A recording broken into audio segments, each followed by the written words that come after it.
ফরজ গোসল না করে যদি সংসারের কোনো কাজ করা হয় সেই ঘরে দুটো বিপদ আসবেই আসবে। এটা আমার কথা নয়, এটা হাদিস থেকে প্রাপ্ত কথা। আল্লাহু আকবার। আমাদের বর্তমান সোসাইটিতে এই সমস্যাটা অনেক বেশি হয়, ঠিক কিনা? অনেক হয় না? ফরজ গোসল করে না, অথচ জানে না যে ফরজ গোসল না করে যদি কোনো বান্দা মারা যায় তাহলে তার জান্নাত এবং জাহান্নামের মধ্যবর্তী জায়গায় ঝুলে পড়ে। নাউজুবিল্লাহ।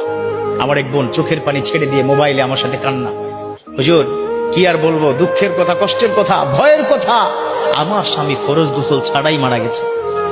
আহা, অর্থাৎ স্বামী স্ত্রী সঙ্গমের পরে সে গোসল করে নাই, ওই রাত্রিতেই ওই নাপাক অবস্থায় সে মারা গেছে।